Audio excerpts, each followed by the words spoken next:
नमस्कार, मी प्रियंका. शंखनाद प्रस्तुत लेडीज विंग या कार्यक्रमात आपलं स्वागत आहे. स्त्री म्हणजे काय? कवी फार सुंदर लिहितात. स्त्री सुद्धा एक मनुष्य असते. तिला पण तिचं आयुष्य असते. तुळवली तर नागिन असते आणि डिवसली तर वाघीण असते. तान्ह्या बाळाची नीज असते, कडाडली तर वीज असते. आणि तिच्याच गर्भात साऱ्या देशाच्या भविष्याचं बीज असते. स्त्री म्हणजे एक शक्ती असते. लेडीज विंग या कार्यक्रमात आपण अशा व्यक्तींची ओळख करून घेत असतो ज्यांनी घरातील उंबरठा ओलांडून आपलं अस्तित्व सिद्ध केलेलं आहे. आता आपल्या सोबत आहेत इंटरनॅशनल प्रमाणित celebrity makeup artist Sneha Bagde. चला तर मग आज त्यांच्याशी आपण बातचीत करूयात.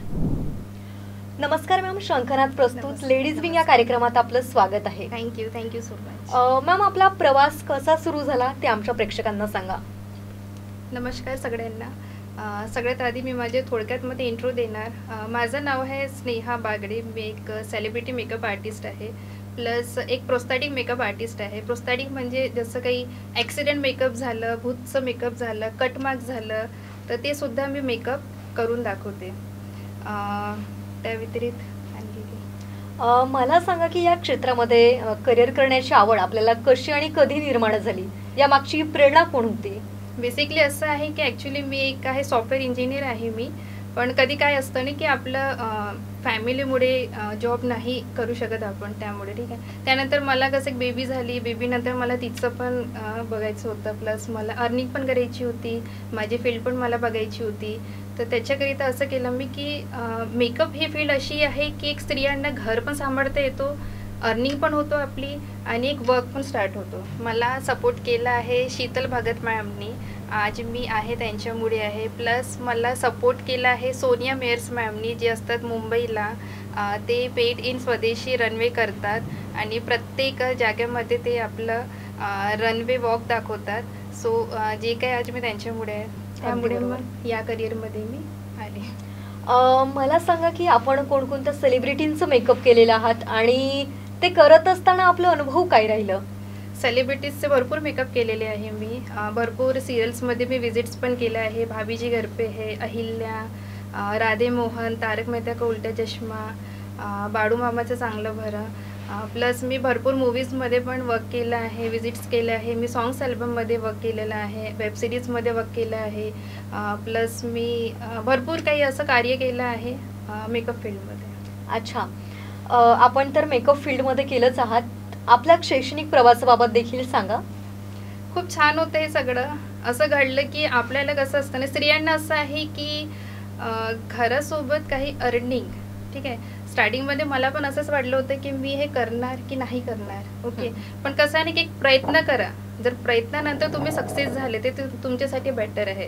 जर नाही सक्सेस झाले तर काही अर्थ नाही. अगदी बरोबर. पण आपण प्रयत्न करत राहायचं नेहमी. इथे सक्सेस नाही झालं, कुठे ना कुठे तुम्हाला नक्की सक्सेस मिळेल. अगदी बरोबर. आपण सेलिब्रिटींचं जेव्हा मेकअप केलं तर तेव्हा एखादा काही मजेदार किस्सा जो आमच्या दर्शकांना आपण सांगू इच्छिणार?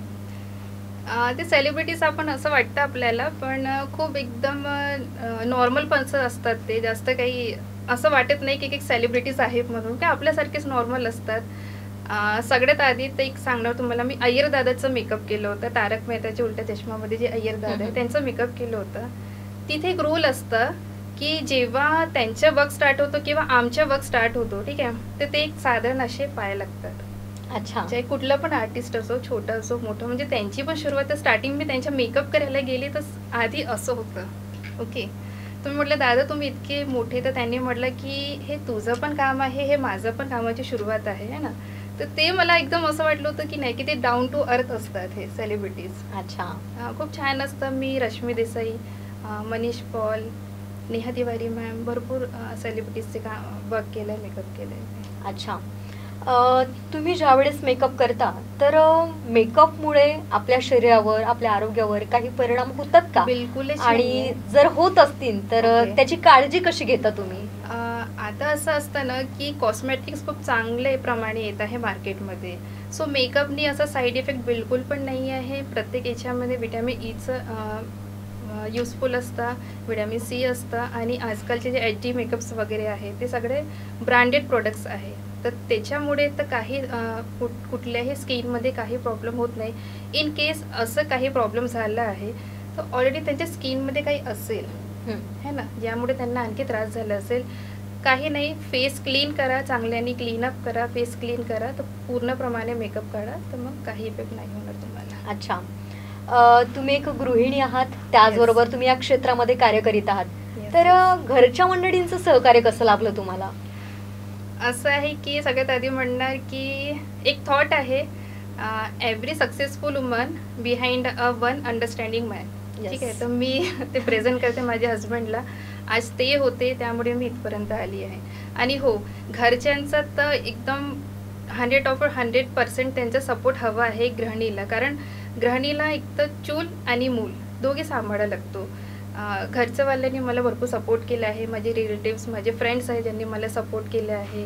काही अशी आहे जसं शीतल भगत मॅम एक आहे, त्यांनी मला भरपूर सपोर्ट केला आहे, त्यामुळे मी आज इथपर्यंत आली आहे. अच्छा, या क्षेत्रामध्ये तुम्हाला काम करण्याची आवड होतीच, तर त्यासाठीचं तुमचं पहिलं पाऊल काय होतं?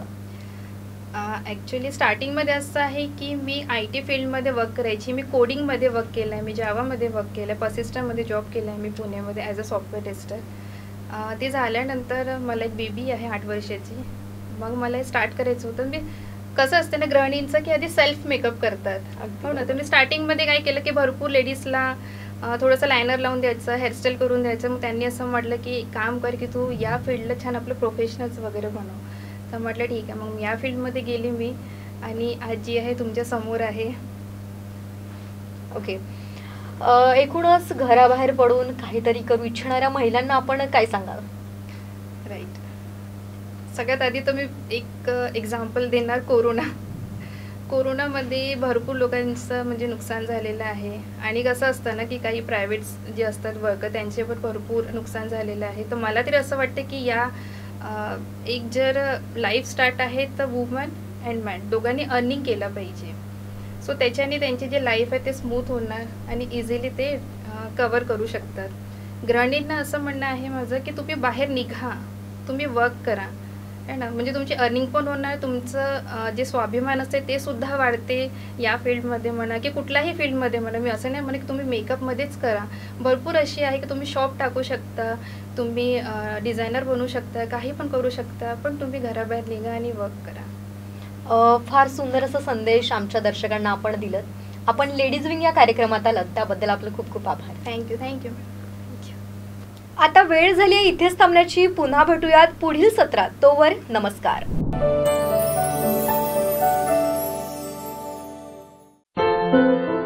क्या हुआ बहू? माँ, पाइल्स की बहुत तकलीफ हो रही है। तो तुम गुदरोग सर्जन के पास क्यों नहीं गई?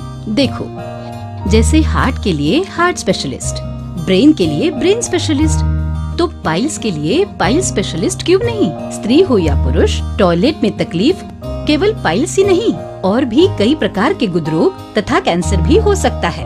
इसीलिए इसकी प्रत्यक्ष जांच जरूरी है।